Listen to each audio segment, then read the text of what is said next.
Hello there guys, Bulabo10000 here, bringing you episode 14 of Rate Their Chances Season 2, the series where we rate the chances for potential newcomers making it into the DLC Fighter Pack roster for Super Smash Bros. Ultimate, as inspired by the thread of the same name over on Smashboards, which you can find in the description.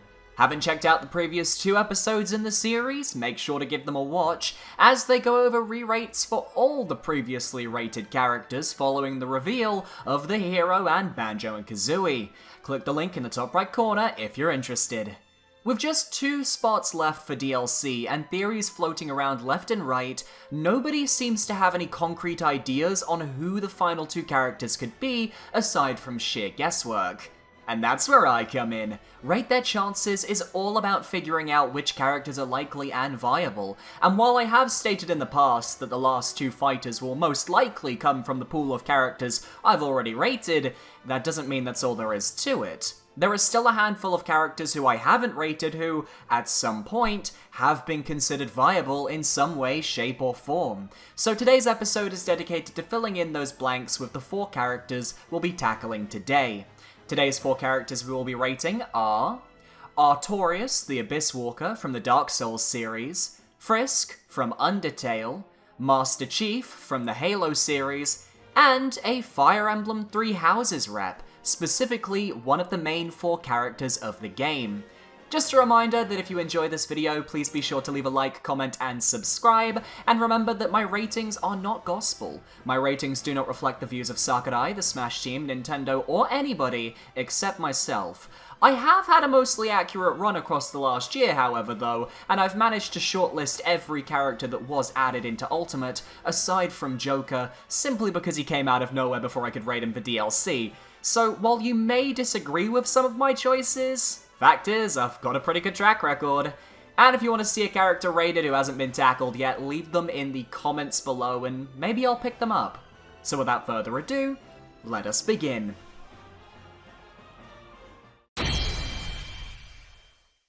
First up on today's docket, we've got Artorias, the Abyss Walker, a prominent figure in the Dark Souls franchise and a tragic boss fight in the Artorias of the Abyss DLC for Dark Souls, as well as the cover art character for the game's Prepare to Die edition.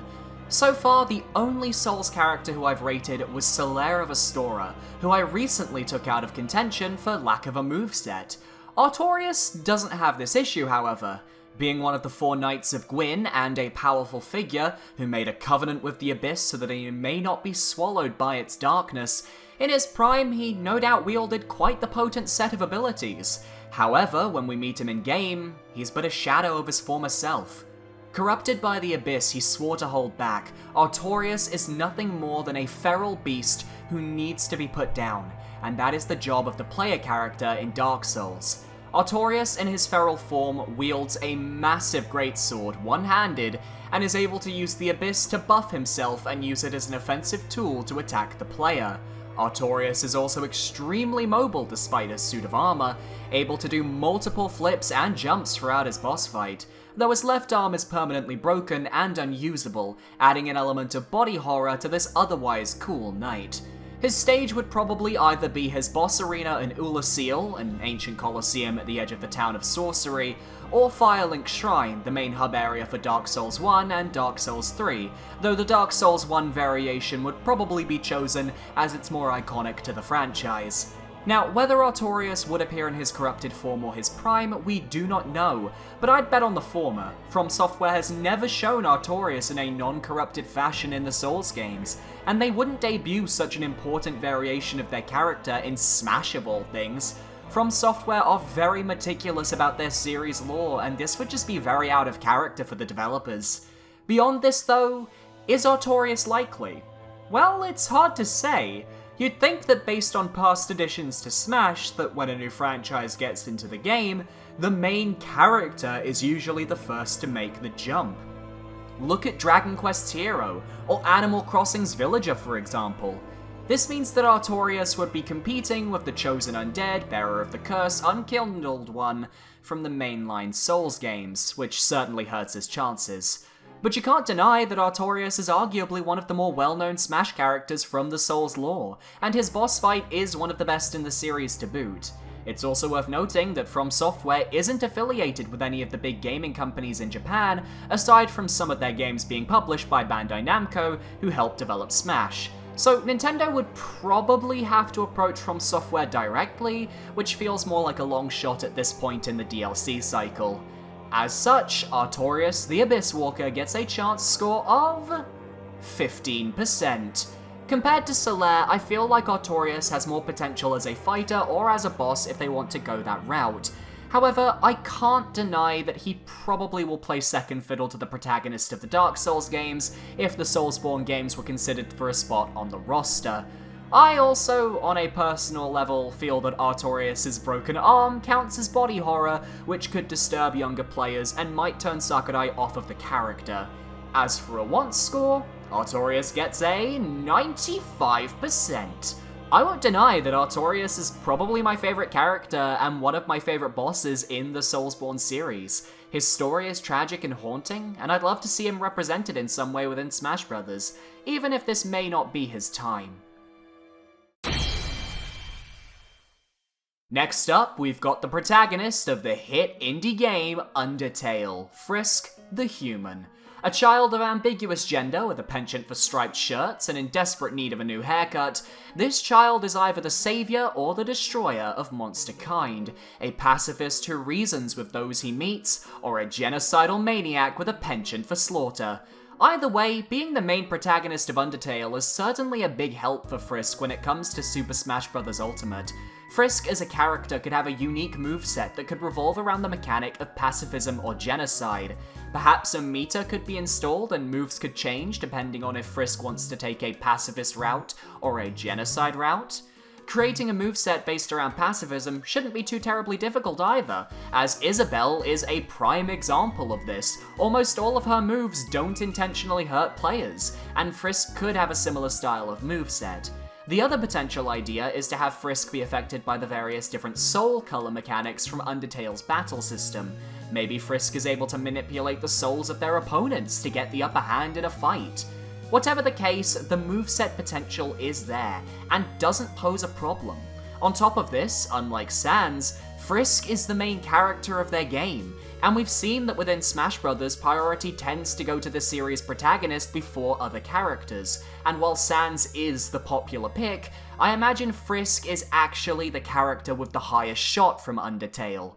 And as mentioned in the last major re-rate episode, Sans already has quite the high chance score. Undertale and Deltarune have become major hits on the Nintendo Switch. Undertale itself has become a phenomenon for pop culture in the last 4 years, and has risen in the ranks of indie glory to earn its spot as one of the best indie titles out there. Because ignoring the fandom, Undertale's actual game is brilliant fun. If an indie character was going to be added into Smash, and we assume that the current indies that are assists and spirits are out of the equation, Undertale is the game with probably the best chance at getting that spot, and Toby Fox would no doubt jump at the chance to have his characters represented in some fashion in the biggest video game crossover of all time. He even had an Easter egg nod to Smash Bros. In Deltarune's first chapter. With all of this in mind, Frisk from Undertale gets a 60%. One of the few characters who I haven't rated who I really feel has a good shot at making it in. Not only would Undertale be a major surprise, but it would finally open the door for other indie characters like Shovel Knight, Shantae, or the Hollow Knight to get into Smash as well. As for a want score, Frisk gets a modest 70%. I really enjoyed Undertale, and I'd love to see it in Smash Bros., but I admittedly do want other characters a bit more. Still, I wouldn't be upset at an Undertale inclusion, and Frisk easily has the most likely shot of the cast.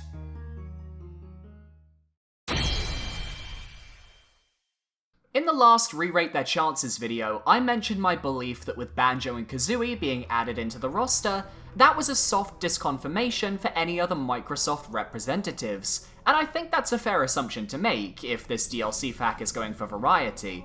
But many people are still choosing to believe that Master Chief has a shot, despite the fact that Master Chief probably should have been an E3 reveal, assuming he's in the Fighter Pass, due to Halo Infinite and him being the literal face of Xbox. So I've decided that I'll give him a rating just to put this to bed once and for all. So let's get started.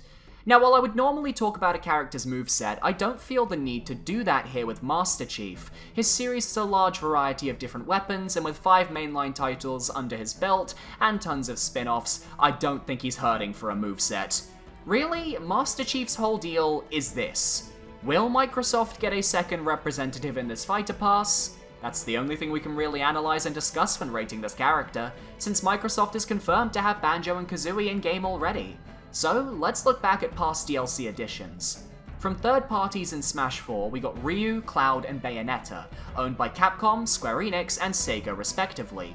None of those companies got more than one DLC representative during that cycle. Base roster doesn't count, so Mega Man for Capcom wouldn't conflict with Ryu from Capcom. Now, in Ultimate for the base roster, we got Snake, Simon, and Richter all from Konami. However, as Richter is an Echo Fighter, he doesn't really apply to the situation, and because Snake was a returning player for the Everyone Is Here moment, I think this unique scenario of Konami getting multiple reps doesn't count towards Master Chief and Microsoft either. And so far with Ultimate's DLC, Sega, via Atlas, Square Enix, and Microsoft have a representative confirmed. Therefore, based on the logic above, the likelihood is that Microsoft could get another character in Smash, but it won't be with this DLC fighter pack. And that's all I need to know. Master Chief gets a score of 0%. I will stake my reputation and state that Master Chief is out of contention, and that Microsoft will not be getting another representative. If you disagree with this, that's completely fine, but when the last 2 fighters are revealed, if neither of them are Microsoft reps, don't say I didn't warn you, but if one of them is a Microsoft rep, I will be very happy to admit that I was wrong. Though honestly, I don't think I'm wrong in this case. As for a want score, Master Chief gets a 50%. I am completely neutral in regards to Master Chief. I've played Halo 1 and enjoyed it, but I haven't dabbled in the series since. I don't dislike the character though, and I understand how monumental Master Chief in Smash would be, so I'm happy to be the Switzerland of Master Chief's want score today.